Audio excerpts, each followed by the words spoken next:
Hi there, welcome to the channel and welcome back if you're a return viewer. This is the Christchurch Review of Books and I'm Kerry. Well, today you find me in the weird little week between Christmas and New Year. It was Christmas a couple of days ago, New Year is next Monday. Weird feeling time for all of us.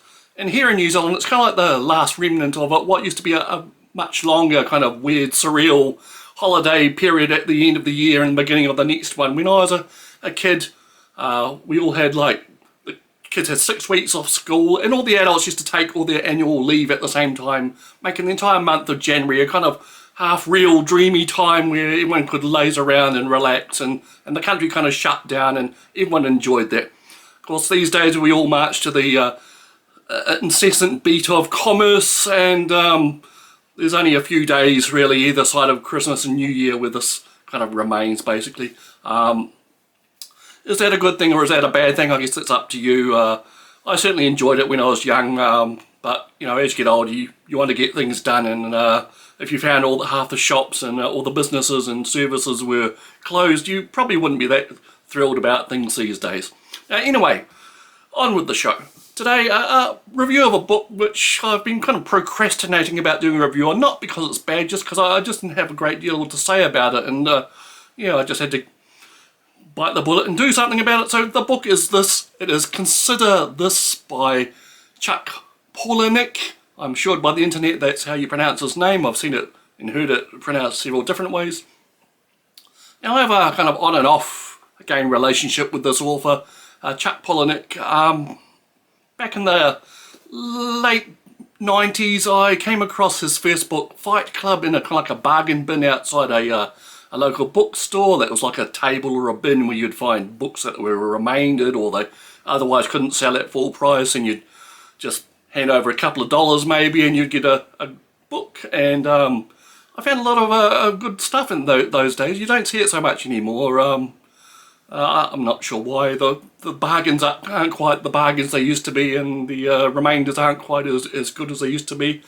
See, I'm getting nostalgic already. Anyway, I took Fight Club home. I hadn't heard of it really, and I read it, and wow, I was blown away. It was quite amazing, mind-blowing stuff for me as I was in my 20s back then. And it wasn't long until I heard that they were making a movie of it. I think I picked up a copy of Wired magazine, which was big at the time, and they were talking about doing computer graphics for the opening sequence and so on. And of course that movie became a hit, and later, a year or so later, I was buying the much lauded DVD set for my first DVD player, and yeah, the rest is history. Palahniuk became a big-time author, became famous, and I went along for the ride with his career. I bought basically everything he put out as he was putting it out. I enjoyed most of it. When I couldn't buy it, I got it from the library, and some of the short stories and whatever were going online, so I read his stuff online.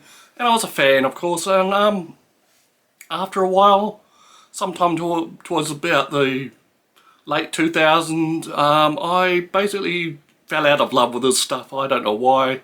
I was buying his stuff till I had 2 of his hardcover novels. I think it was Rant and Pygmy. I just didn't even crack them open to read. I just had enough. There was something about his attitude, shock value type thing he was still pressing on with, which kind of left me behind. Basically, I didn't really enjoy it so much anymore, and he was a bit of what you'd call these days online an edgelord. He was out there to shock and transgress and what have you, and part of me didn't want that anymore, so I just stopped reading his stuff, and which is a pity because he is a master of short fiction, and even his collections of non-fiction articles and things he's written are really, really interesting and really good. It's just having to stretch his transgressive, shock value stuff out to novels just led for a kind of blah type experience for me. So I left him behind, and I think a couple of library sales I've picked up hardcover versions of his books, but I've never read them since. Just one of those authors that I like to keep tabs on, but I just lost great interest in. And anyway, so about 3 or 4 years ago, this book came out, Chuck Palahniuk's Consider This. Now this is ostensibly a guide to writing for aspiring writers, and he basically gives out his wisdom and wit about the writing process, tips and hints and mantras. He kind of tells you what his mentors coming up told him, and he passes that along. And he has three main sections. I think it is texture, basically writing things that are believable, lived in universes, and grime and grit and reality in everyone's day-to-day existence. And there's several subsections on the textures, and then there is tension, building tension, relations between people, dialogue, that type of thing. And the other section he has is authority. Do you have the authority to carry a story? Can you make it believable or extreme or what have you? And along the way he gives examples of what other writers have told him and the classes he's attended, and he gives examples of short fiction and in some cases non-fiction to read. And that was quite an interesting part of the book. I've gone through and made a note of the authors, and I've tried looking up some of the writers he mentions, so that's a useful thing that I'll explore later. But on the other hand, the bulk of this book isn't the writing tips. It is kind of like anecdotes and stories about Palahniuk's writing career, mainly book tour stuff, what goes on book tours, and this kind of pads out the rest of the book. Maybe 2/3 of the rest of the book beyond the writing tips are these stories. They're not bad stories, they're interesting. It's kind of fascinating to know what it's like to be a writer, and as you get more famous, how more extreme things you have to do to please an audience and what have you, and touring and dealing with fans and signings and all that type of thing.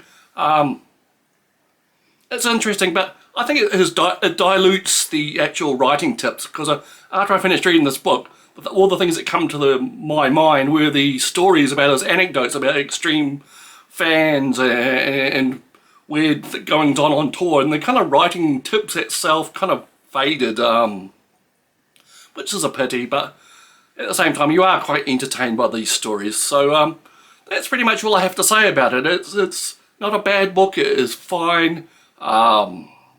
Maybe make notes of what he tries to tell you about writing and enjoy the stories. He has some lists of fiction and non-fiction at the back as well, and that is pretty much it. That is Consider This by Chuck Palahniuk. I think it came out in 2020. It's probably widely available everywhere still. It is worth a read, but I don't know. It was enjoyable, but it's not the be-all book about writing that it may pretend to be. Okay, so that is it. We'll see you again next time. Hope you're enjoying your holiday period if you get one. This is probably the last video for 2023. It pretty much definitely is, so we'll see you in the new year. Cheers.